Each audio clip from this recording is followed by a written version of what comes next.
Merci de votre fidélité. 20h sur la télévision Futur Média. Bonsoir à toutes et à tous.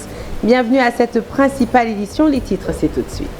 Après 3 jours de recueillement et de dévotion, la 136e édition du pèlerinage marial de Popenguine a pris fin ce dimanche. Dans son homélie, Monseigneur André Gueye a invité les fidèles à une introspection de nature à restaurer les valeurs de paix, de solidarité et de justice. L'immigration clandestine et son lot de tragédies a été évoqué lors de l'événement religieux. Monseigneur Benjamin Ndiaye a salué le travail accompli par les autorités pour inciter les jeunes à rester au bercail. Des laissés pour compte, voilà comment se définissent les albinos du Sénégal. Ils ont fait un plaidoyer pour dénoncer le mépris dont leur communauté est victime et sensibiliser par la même occasion les autorités sur le cancer de la peau qui demeure un souci majeur de santé pour leur communauté. Et puis hors de chez nous, la mort du président iranien dans un crash d'avion. Téhéran a décrété 5 jours de deuil, un décès qui rouvre une période d'incertitude politique dans ce pays secoué par la guerre entre Israël et le Hamas palestinien. Voilà pour les titres, le développement, c'est tout de suite.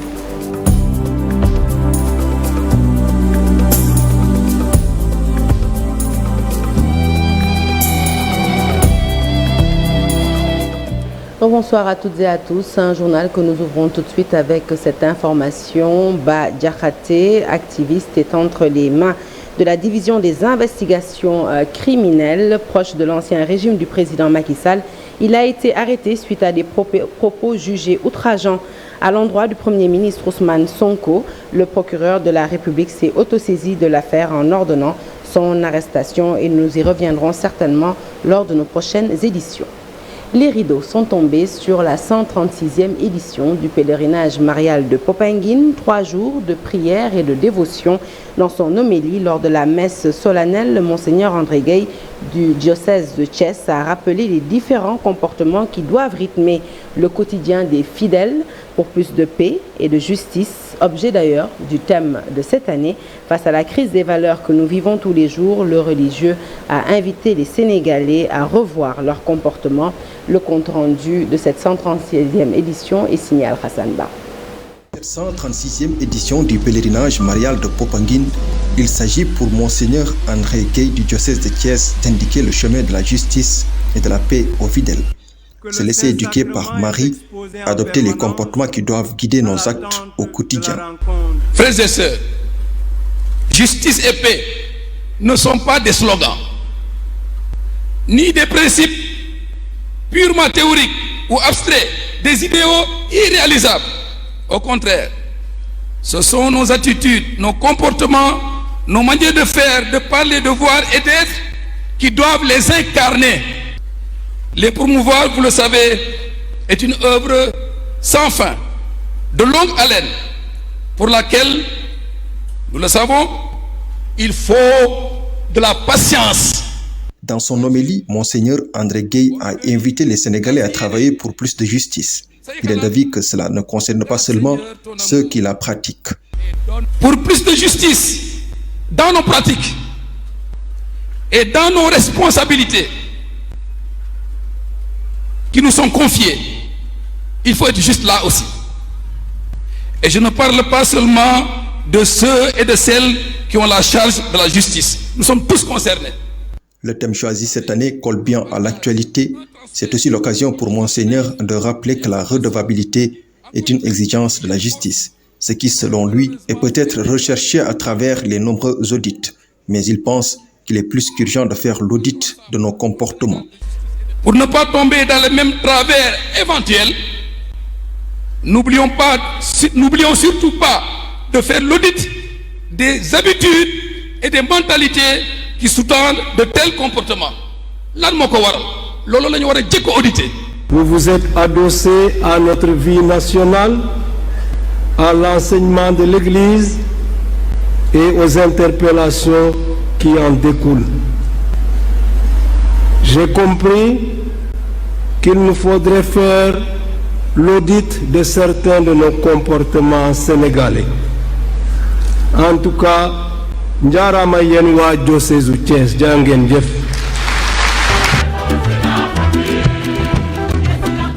Pour plus de justice et de paix, une bonne utilisation des réseaux sociaux est nécessaire, Monseigneur André Gueye invite les fidèles à toujours faire preuve de dépassement et de pardon. Ainsi donc, les rideaux sont tombés sur la 136e édition du pèlerinage marial de Popenguine. Le thème de cette année est avec Marie, notre mère, marchons ensemble pour un Sénégal de justice et de paix.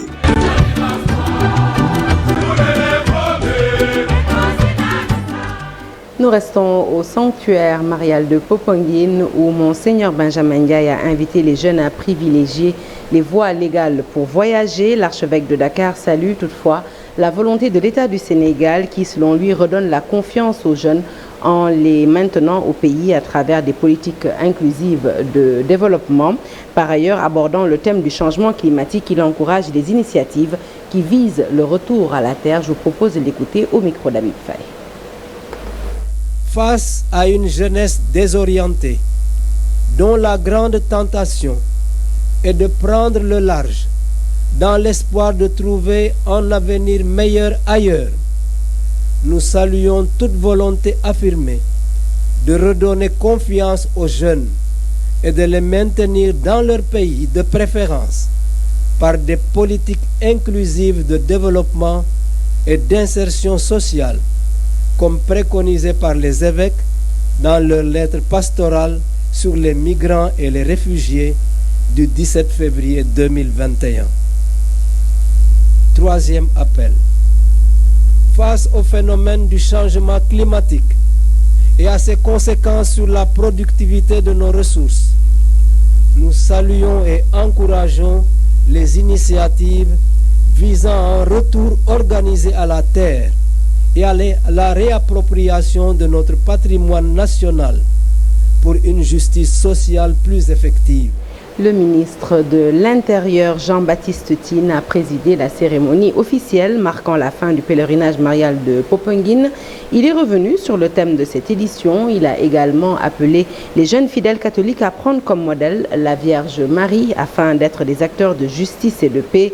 Jean-Baptiste Tine a aussi magnifié la position considérée comme sage et courageuse de l'Église lors des dernières joutes électorales. Je propose de l'écouter toujours au micro d'Habib Faye.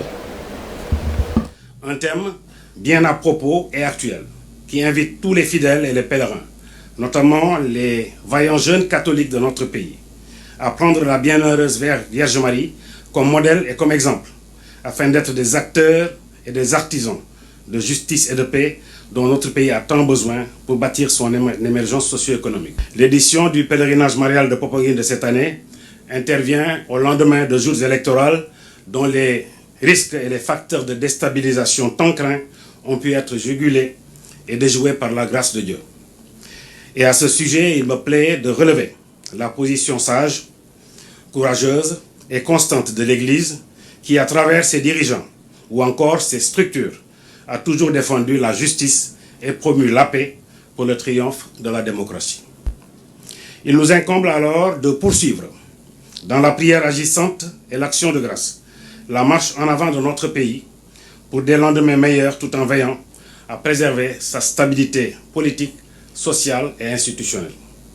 Pour ce faire, la vie inspirante et fructueuse de la bienheureuse Vierge Marie et un engagement citoyen renforcé des fidèles catholiques, notamment des jeunes, pourront être des intrants de qualité dans la mise en œuvre du concept Djoubal, Djoubanti, si cher au chef de l'État dans son ambition de construction nationale d'un Sénégal uni, souverain, juste et prospère.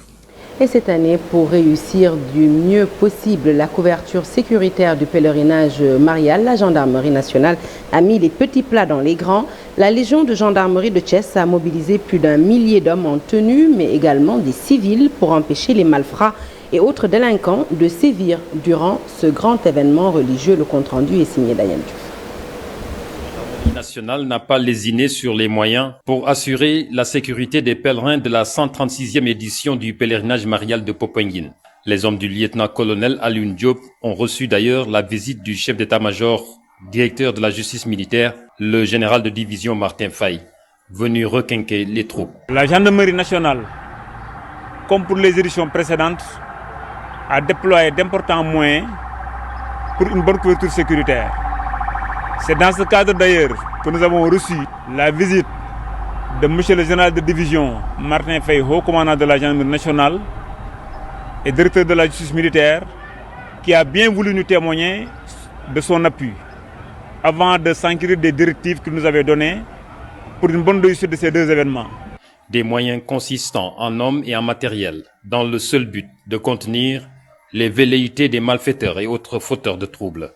Depuis le vendredi, 1500 gendarmes, 150 véhicules, 20 motos, 20 chevaux du groupement monté de la gendarmerie, 2 ambulances médicalisées, 6 drones ainsi que des véhicules hydrocarbures sont déployés sur Popenguine. Sans oublier des vedettes jet ski pour l'interdiction de la baignade sur la plage de Popenguine jusqu'à Ndayan. La gendarmerie nationale a aussi envoyé des éléments en civil pour traquer les individus mal intentionnés. Ce dispositif est composé d'éléments qui sont situés sur les axes routiers qui mènent sur Popenguine et qui ont pour seule mission de faciliter l'accès à Popenguine à tous les fidèles. Mais également des éléments qu'on appelle de la police judiciaire qui sont partout dans la ville afin de faire face à toutes sortes de criminalité. 2 numéros verts ont été mis à la disposition des pèlerins par la gendarmerie à toutes fins utiles à l'aller comme sur le chemin du retour. Il s'agit du 1, 2, 3 et du 800 00 20 20. À Thiaroye-sur-Mer, c'est l'inquiétude totale au quartier d'Aourniang pour cause. 7 jeunes de la localité sont portés disparus. L'immigration irrégulière est passée par là. Depuis 2 semaines, ces jeunes n'ont pas fait signe de vie. Leurs parents interpellent les autorités pour les recherches. Nous écoutons tout de suite Yaye Dior Niang, habitante de Thiaroye-sur-Mer. Elle nous en dit plus au micro de Ablaye Patéane. La situation est dure et difficile parce que nos fils sont disparus dans la mer. C'est le 5 mai qu'ils sont embarqués. Mais nous ne savions pas ce qu'ils faisaient, où ils allaient. Je suis la grande sœur de Adamamar, de la mère d'Adamamar. Adamamar est mon fils. C'est le fils de ma petite sœur. Maintenant, nous ne savons pas où ils sont. Nous ne savions pas. Depuis lors, nous n'avons aucune information, aucune nouvelle. Nous demandons à l'État de nous soutenir pour nous faire des recherches, pour que nos fils se reviennent. S'ils sont à l'Espagne, nous l'assumons. S'ils sont dans la mer, nous sommes des musulmans et musulmanes, nous l'assumons. Mais ce qui nous fait problème, c'est ce qu'on ne sait rien d'eux. La pirogue n'est certes pas un moyen de transport sûr, encore moins légal, mais il demeure le moyen de transport utilisé par les jeunes Africains pour atteindre les îles espagnoles. Ce sont les propos tenus par le président d'Otra Africa devant les autorités espagnoles à l'occasion d'une table ronde organisée sur la question de l'immigration irrégulière. Pape Souleymane Diallo demande de lever toutes les contraintes liées à la demande de visa. Je vous propose de l'écouter. La réalité de la migration, on ne peut pas dire plus de ce que nous avons vécu. Mais est-ce réellement ça? Puisque avant, on disait que c'était un problème économique. Tout dernièrement, en Afrique, nous avons vu des jeunes vendre leurs boutiques, vendre leurs véhicules, vendre leur maman, prendre l'argent de leurs dépenses au quotidien pour leur permettre de prendre une pirogue. C'est quoi une pirogue réellement? La réflexion, c'est là où que nous devons apporter une pirogue. J'ai pas tendance parfois à démontrer deux situations. Imaginez-vous 100 jeunes qui ont leur passeport et leur visa. Ils prennent une pirogue. Ils arrivent à Hierro. La police étrangère, la police aux frontières, ils vont les laisser rentrer ou ils vont les retenir aux frontières. Imaginez-vous au même moment 100 autres jeunes prendre l'avion d'une façon clandestine à Dakar et arriver à Madrid sans visa. Ils sont clandestins, ils sont en situation irrégulière. Parmi ces deux, qui est en situation clandestine? Je pense que c'est celui qui a pris l'avion. Donc la pirogue, c'est juste un procédé de transport. C'est ce qu'il y a à l'intérieur de la pirogue, c'est ce dont nous devons discuter, c'est le problème des visas. Puisque si les jeunes arrivent à avoir des visas légaux, nous n'allons pas avoir autant de morts dans l'océan Atlantique. Allez, parlons à présent de la rencontre de l'Association des albinos du Sénégal. Ils ont tenu une journée de plaidoyer au monument de la Renaissance à la place d'une marche initialement prévue à Dakar. Ces membres dénoncent le mépris, l'injustice qu'ils subissent au quotidien. Le cancer de la peau demeurant un risque majeur de santé pour eux, eh bien, ils invitent les autorités compétentes à leur apporter assistance et suivi. Reportage Mambiram Diouf. La mobilisation fut l'occasion de hausser le ton et dire tout le calvaire qu'ils vivent. Ça suffit car les difficultés qu'ils rencontrent sont les lions et les enfants sérieusement touchés par le manque de mélanine faute d'avoir une crème solaire. Aujourd'hui, si vous allez au niveau du ministère de la Santé, particulièrement à la Direction générale de l'action sociale, le seul soutien que nous avons vis-à-vis du ministère de la Santé est une subvention de 300 000 annuellement pour toute la communauté albinos de l'ANAS. Alors qu'un flacon de crème solaire coûte presque 28 000 francs. Le plus cher peut aller jusqu'à 50 000. Donc ces 300 000 ne peuvent même pas acheter 6 flacons de crème solaire pour 6 enfants. Enlèvement, chasse au sacrifice, difficile d'avoir des actes d'état civil pour les déclarations à la naissance, autant de problèmes. L'Association des albinos du Sénégal exige ainsi d'utiliser à bon escient le centre d'accueil des albinos situé à Thiès d'un coût de 400 millions de francs CFA, construit grâce à l'appui de partenaires. Un centre qui doit abriter 200 enfants, les sortir de la mendicité, les sortir de la discrimination, les mettre en sécurité, les aider à avoir un suivi médical, les aider à avoir une scolarisation saine. Et ces enfants seront dans un internat avec d'autres enfants en situation défavorable.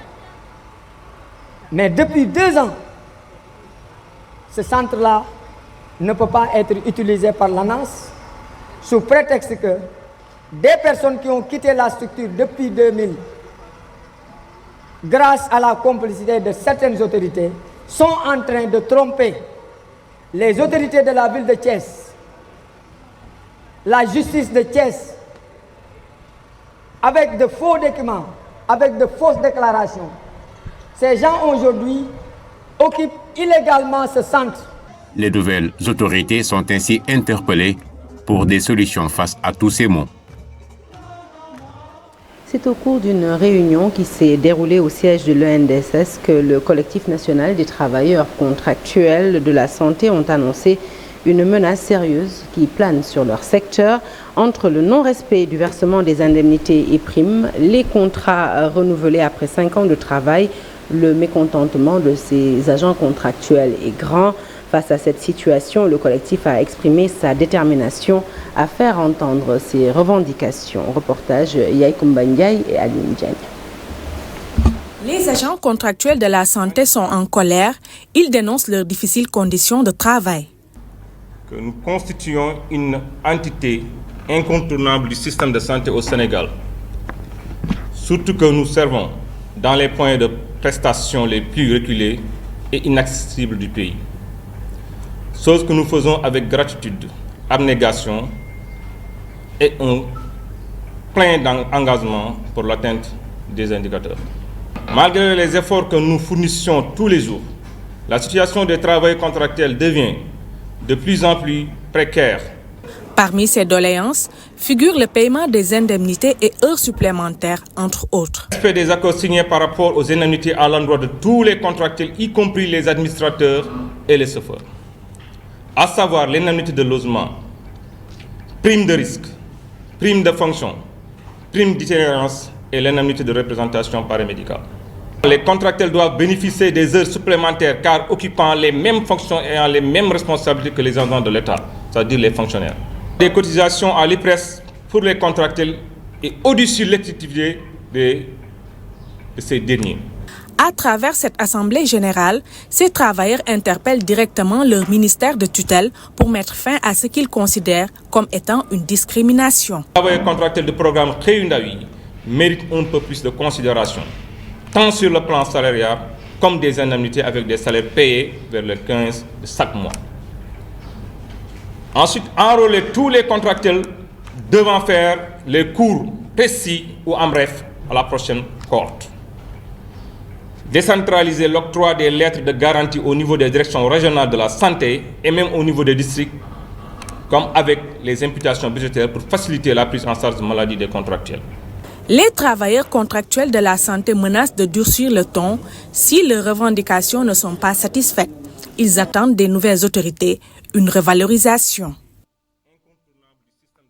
Marche autorisée à Tivaouane, les populations sont sorties en masse pour dénoncer la mauvaise gestion de l'hôpital Mame Abdoulaziz Sy Dabakh.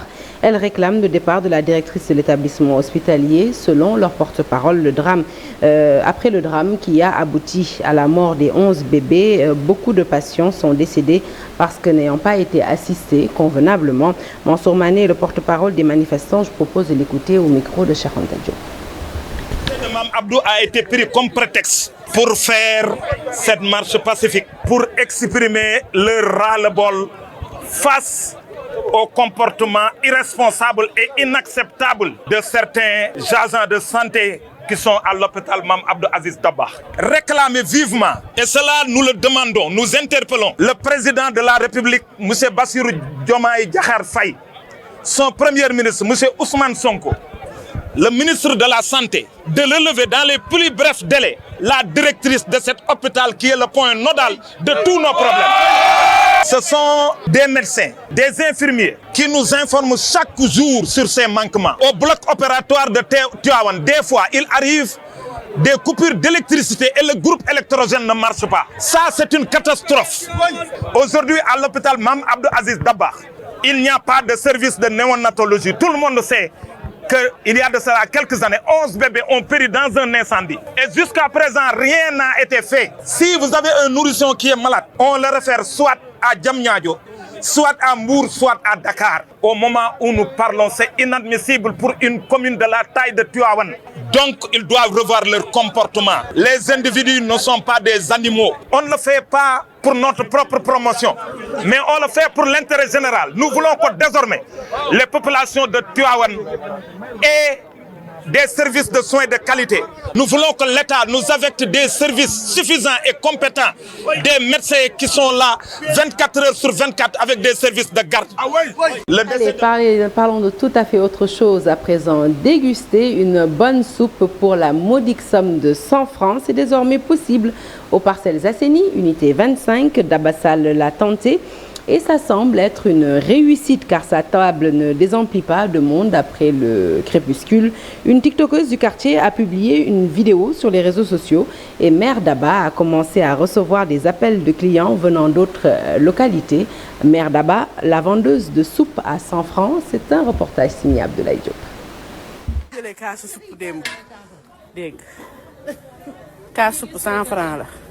Parcelles Assainies, unité 25.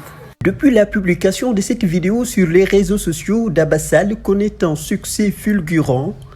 Désormais, sa marmite se vide bien avant l'heure habituelle. Je veux juste aider les enfants du quartier parce qu'ils n'ont pas les moyens de s'acheter une soupe à 1200 francs. Mais avec une tasse à 100 francs, ils achètent tout. À 19h30, les clients commencent à venir en masse. Avec seulement 100 francs CFA, ils peuvent goûter à une soupe, alors qu'avant, il leur fallait avoir 1200 francs CFA. Je reviens du terrain de football. Je suis très fatigué, mais la soupe, ça me fait vraiment du bien. Nous prions beaucoup pour elle car une soupe, ça coûte très cher. Mais elle a réussi à en faire des tasses à seulement 100 francs. Des habitants d'autres localités qui ont vu cette vidéo sur les réseaux sociaux ont commencé à faire des commandes.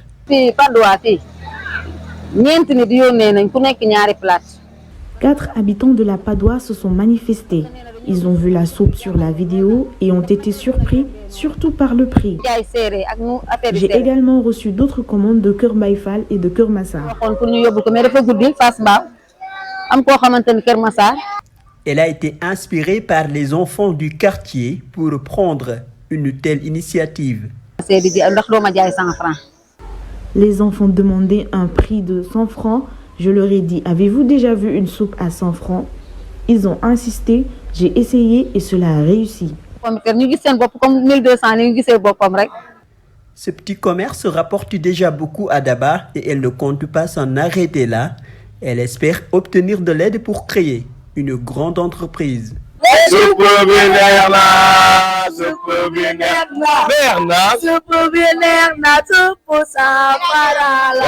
La soupe à 100 francs, c'est bien possible. Le maire Daba l'a réussi. Elle se trouve aux Parcelles Assainies, unité 5. Focus à présent sur le musée de Yang Yang, construit en 1895 par le dernier roi du Jolof, Bouna Alboury Ndiaye. Ce joyau gigantesque classé au patrimoine mondial de l'UNESCO par feu le président poète Léopold Sédar Senghor tient toujours suite à des réhabilitations.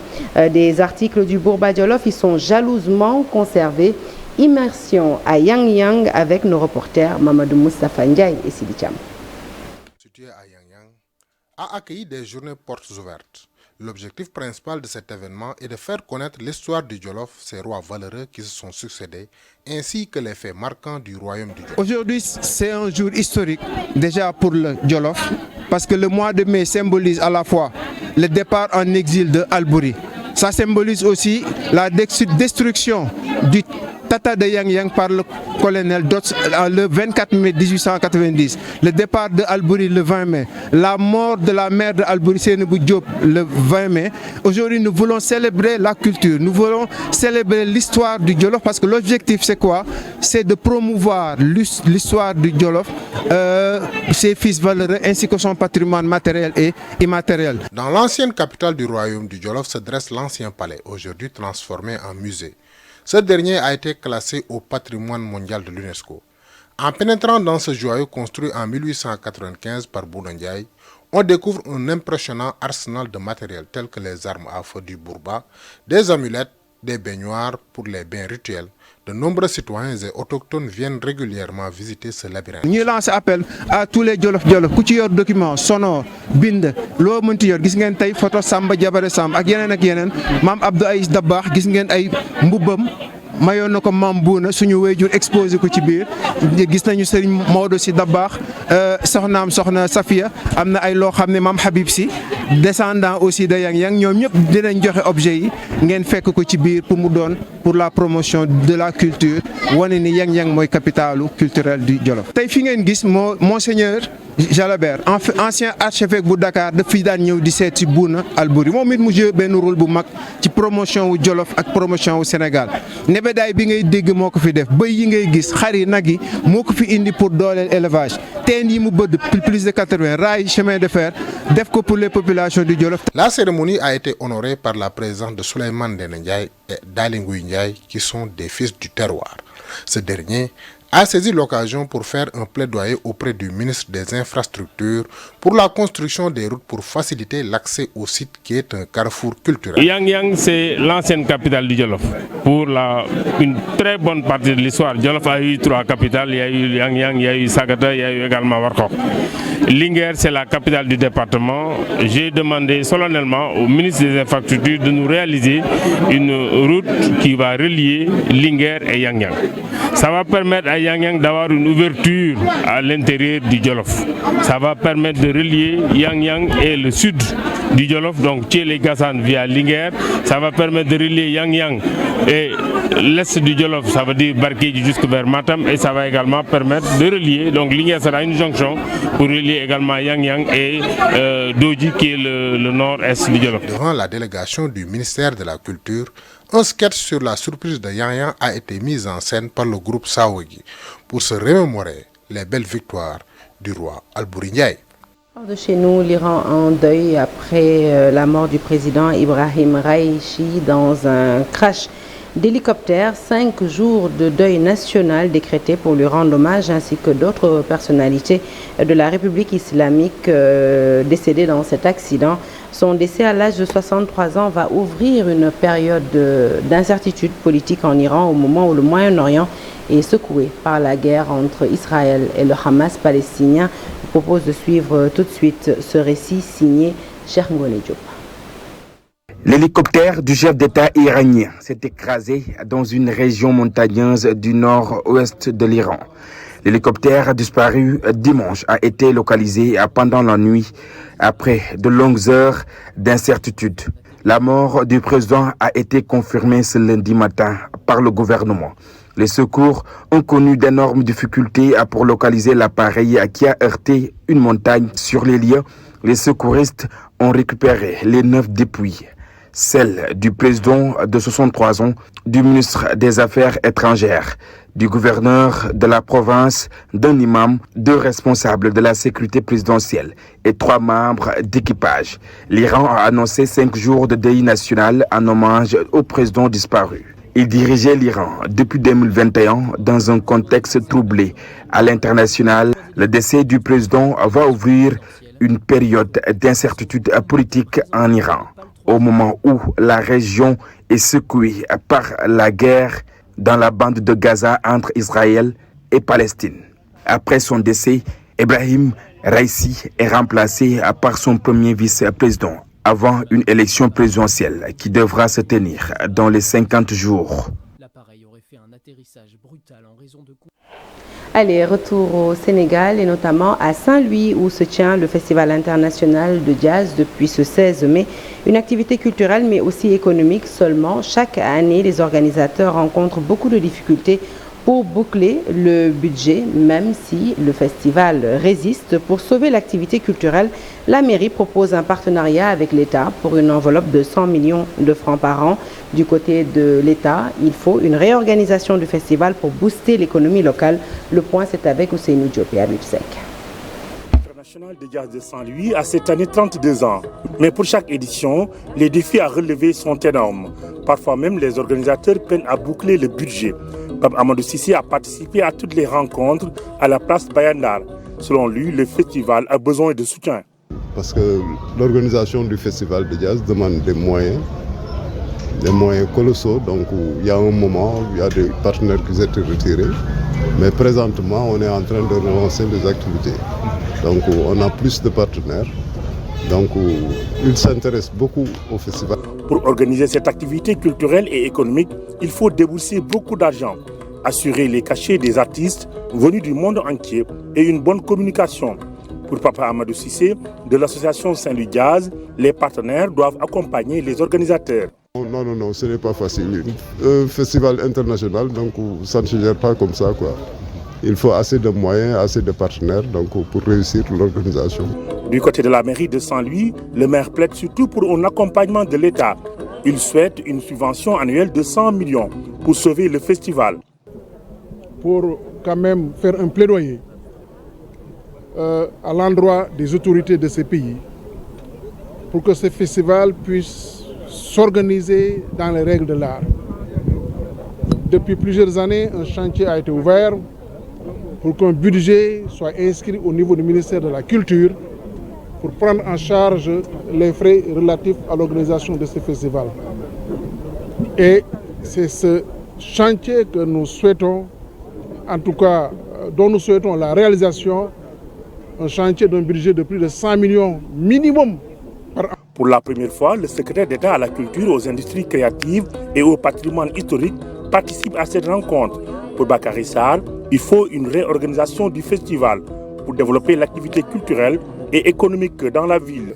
Les organisateurs, je leur ai dit que le potentiel qu'il y a autour du festival, il faudrait qu'après, qu'on s'assoie, qu'on essaie de réfléchir à un modèle beaucoup plus performant pour que les possibilités, le potentiel qu'il y a autour du festival puisse être exploré, exploité. Je pense qu'on devrait aller vers là et l'État sera disponible pour les accompagner davantage, mais en essayant de réfléchir encore sur la performance du modèle. Après 32 ans d'existence, le Festival international de jazz de Saint-Louis mérite un soutien constant des partenaires de la commune et de l'État. Ce festival est presque l'unique rencontre culturelle qui réunit chaque année des milliers de personnes venues des différents continents.